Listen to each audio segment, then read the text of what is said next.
ඒ අපි දැන් රටේ ඉන්න ඔක්කොගෙම තියෙන ප්‍රශ්නේ තමයි මේක මම අපේ රටේ ගොඩාක් දේශපාලන නායකයන් ගැනත් කියන්න ඕනේ. වගකීම් ගන්න ගොඩාක් දෙනෙක් ගැන කියන්න ඕනේ. ඔක්කොම එකපාර රටේ ලොකු වෙනස්කම් කරන්නයි හදන්නේ. මේක කරන්න හම්බෙන්නේ ලී කුවාන් යූ සිංගප්පූරුවේ මිනිස්සුන්ට ඉස්සෙල්ලම ඉගන්වුවා කොමෝඩ් එක පාවිච්චි කරන හැටි. ටීවී ප්‍රෝග්‍රෑම්ස් කරා ෆ්ලෂ් කරන හැටි ඒක යූස් කරන හැටි මේ රටට ඉගන්වුවා. ලොකු දේවල් කරේ නැහැ. පටන් ගත්තේ එහෙම තැන්වලින්. දැන් අපි ගොඩක් තැන්වල ඒක කිව්වහම මිනිස්සුන්ට hina යනවා. ඒ කියන්නේ කොමෝඩ් එක යූස් කරන්න ඒක පාවිච්චි කරන්න උගන්වනවා කියලා කිව්වම මේක පිළිගන්නේ නැති තරම්. හැබැයි එතනින් පටන් ගන්න ඕනේ. රට හැදෙන්න නම් මිනිස්සු ඉස්සෙල්ලම උඩට ලස්සනට අඳින්න ඉගෙන ගන්න ඕනේද යට ඇඳුම් පිරිසිදු අඳින්න ඉගෙන ගන්න ඕනේද? මට නිකන් සරල උත්තරයක් දෙන්න. ලැජ්ජයි.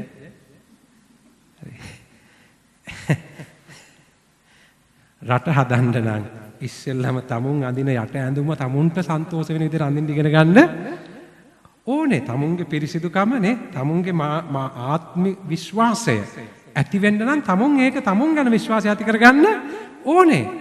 මේ බාහිර දේ නෙමෙයි අපි බාහිර දේ ගැන තමයි. සමහරුන්ගේ කෝට් එක ගැලෙව්වහම පිටිපස්සේ ෂර්ට් එක හොදලා නැහැ පැච් එක. සපත් දෙක ගැලෙව්වහම මේස් දෙකේ හිල්. ඒ කියන්නේ ඒක දුප්පත්කම නෙමෙයි අපේ උගේ ක්‍රමයේ ගොඩක්.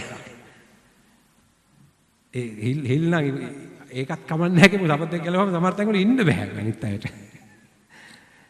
ඒ කියන්නේ එතන ඉඳලා පටන් ගන්න ඕනේ. මම මේ ඔබට කතා කරන්නේ ලෝකේ දියුණුවෙන් දියුණුවටපත් වෙච්ච රටවල් හැදිච්ච විදිහ.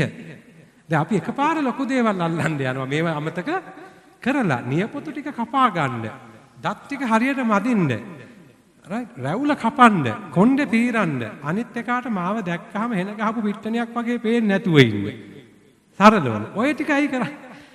මම ලස්සනට අඳින්නේ මම hina වෙලා ඉන්නේ කොණ්ඩේ පීරලා ඉන්නේ. දැන් මම ගොඩක් ඔය මියුසික් කරනකොට ඒ කාලේ මගේ ස්ටැන්ලි පීරිස් මගේ මුලින්ම මියුසික් කරේ ගොඩක්. ස්ටැන්ලි සර්ගේ මම දැකපු ලස්සනම දේ තමයි හැමදාම නාලා ලස්සනට අයන් කරලා ෂර්ට් එක යට කරලා සපත්තු දාලා කොණ්ඩේ ගානට පීරලා ඇඳලා එනවා. ස්ටැන්ලි පීරිස් ගැන දන්න කෙනෙක් ඉන්නවනම් ඔය පින්තූරේ හිතලා බලන්න. එයාව ඒ කියන්නේ ෂෝස් වල නෙමෙයි හැම තැනම මම දකින්නේ එහෙමයි. ලස්සන මිනිස්සෙක්. දැක්කාම හරි ආසයි. ඉස්කෝලේ යන කාලවල වල ඔබට මතකද? පන්ති වල එහෙම ළමයි ඉන්නවා. සුදු ගවුමේ ඉරි ටික අර නිකන් වෙනම තියලා වගේ කලිසමේ ඉර හරියට තියලා අයන් කරලා ඒ ළමයි පන්තියට එනකොටම දැනෙනවා ලොකු වෙනසක්. තව සෙට් එකක් ඉන්නවා එනකොට මොනවද දැනෙන්නේ? ඒක නොකිය අරගෙනම කතා කරනවා. ඔබ කවුද? ඔබ කොතනද ඉන්නේ? ඔබේ ජීවිතේ කොහෙද තියෙන්නේ? අපි අපිට අවංක වෙමු.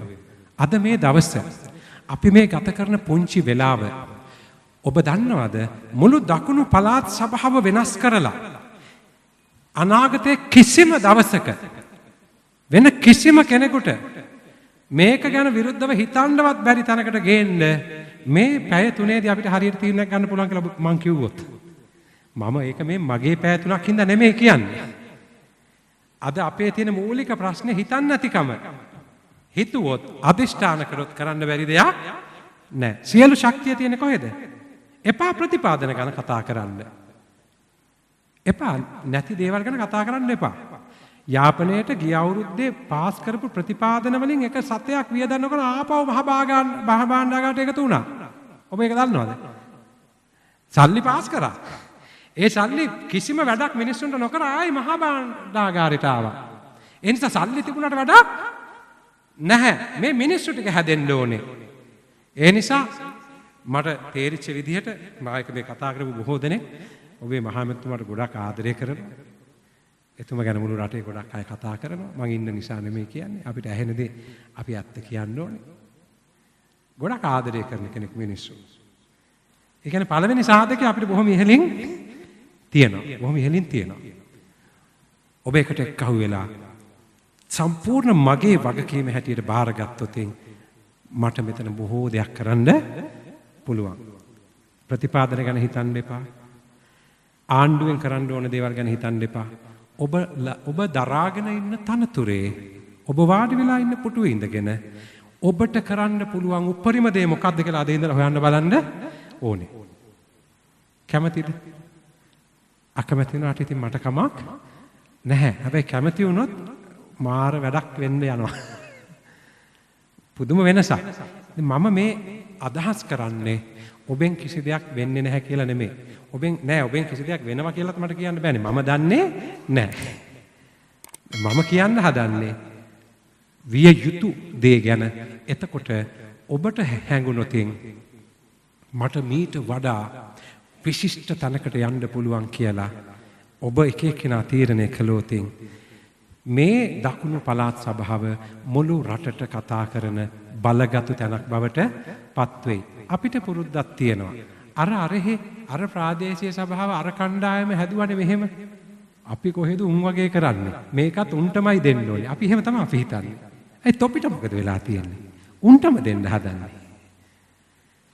අපි එන කෙනා වගකීම ගන්නෙ නැත්තේ ඇයි? මේකට පක්ෂයක් අදාළ නැහැ. මේකට දේශපාලනය අදාළ නැහැ. මේ රටේ අපි මුල්ලා ඉඳලම වෙනස් කළ යුතුයි. ජනාධිපති පදවියට එන කෙනා ජනාධිපති වෙච්ච දවසේම තමුන්ගේ පක්ෂය අතාරින්න ඕනේ. අගමැති තමුන්ගේ පක්ෂය අතාරින්න ඕනේ. මහා ඇමතිතුමා තමුන්ගේ පක්ෂය අතාරින්න ඕනේ. එතනිනුයි රටේ පටන් ගන්න තියෙන්නේ. එහෙම පටන් අරගෙන මට පක්ෂ වුණු සහ විරුද්ධ වුණු සියලු දෙනා වෙනුවෙන් මම මගේ යුතුයකම් ඉටු කරන්න පටන් ගන්න ඕනේ. අපේ එහෙම නෙමෙයි. අපි පක්ෂයට වැඩ කරේ, උඹට විරුද්ධව වැඩ කරේ. දැන් උන්ද ලොකු වෙලා තියෙන්නේ. අපි එතන ඉඳලාම හෙන ගහගෙන තියෙන්නේ. මේ ඔක්කොම වෙනස් කරන්න නායකයින්ට විතරක් බෑ. විශේෂයෙන් රාජ්‍ය අංශයේ මේ නිලධාරීන් වන ඔබ සියලු දෙනා එකට එක්කාසු වුණොතින් අඩුතරමේ එක තැනකින් මේක ඊටාම හොඳ අවස්ථාවක්. මම ඔහේ නිකන් වැඩසටහන් වලට යන කෙනෙක් නෙමෙයි. මම මේ යන හැම ගමනකම අදිෂ්ඨානයක් මට තියෙනවා. මට අදිෂ්ඨානයක් තියෙනවා. මේ වැඩසටහන වෙනුවෙන් ඔබ විශාල පිරිවැයක් දරනවා. මේ සවුන්ඩ් සිස්ටම් මේ ඔක්කොටම. මම වගකීමෙන් කියනවා මම පෙට්‍රල් ගහන්නවත් ඔබෙන් සල්ලි ගන්නෙ නැහැ. ඒක මම වගකීමෙන් කියනවා. ඒක කියන්නේ ලොකු කමට නෙමෙයි. මේක මගේ හිත ඇතුලේ තියෙන අදිෂ්ඨානයක් මේ රට ගැන. ප්‍රයිවට් සෙක්ටර් එකේ කම්පැනිස් වලට යනවා මං සල්ලි ගන්නෙ නැහැ මට. මේ රාජ්‍ය ආයතන වලට යනවා, ඉස්කෝල වලට යනවා, පොලිසියට, හමුදාවට. ඒ යන්නේ මේ රට වෙනස් කළ හැකි කියන දැඩි විශ්වාසයක් මට තියෙන නිසා. ඊටාම හොඳ මිනිස්සු ඉන්න රටක්, ආදරණීය මිනිස්සු ඉන්න රටක්. හැබැයි එක තැනක් වෙනස් කරගන්න බැරුව තමයි මේ ඔක්කොම දඟලන්නේ. ඔන්න ඔය වෙනස ඇති කරගන්න පුළුවන් වුණොතින් මේ රට මම කියන්නේ සිංගප්පූරුවක් කරන්න හිතන්නවත් එපා. සිංගප්පූරුව කියන්නේ මොකද්ද? සිංගප්පූරුව කියන්නේ උපරිම මේ ස්ට්‍රෙස් නේ, මානසික ආතතිය උපරිම තියෙන රටක්. දැන් මේ අවුරුද්දේ මම හිතන්නේ රටේ වැඩිපුර සල්ලි බෙදුවා මිනිස්සුන්ට. හැබැයි ෆ්ලයිට් එකෙන් බහලා ටැක්සියට නැගපු වෙලාවෙ ඉඳලා මට දැනෙන්නේ මේ රටේ මිනිස්සුගේ ටෙන්ෂන් එක. පැය භාගයකින් රටේ එහා කෙරවලට යන්න පුළුවන් පුංචි භූමි ප්‍රමාණයක් තියෙන්නේ. සම්පූර්ණ සල්ලි මත පදනම් වෙච්ච රටක්. ඒ නිසා මේ රට සිංගප්පූරුවක් කරන්න හිතන්න එපා. මේක ඊට වැඩිය එහා ස්වර්ගයක් කරන්න පුළුවන් රටක්.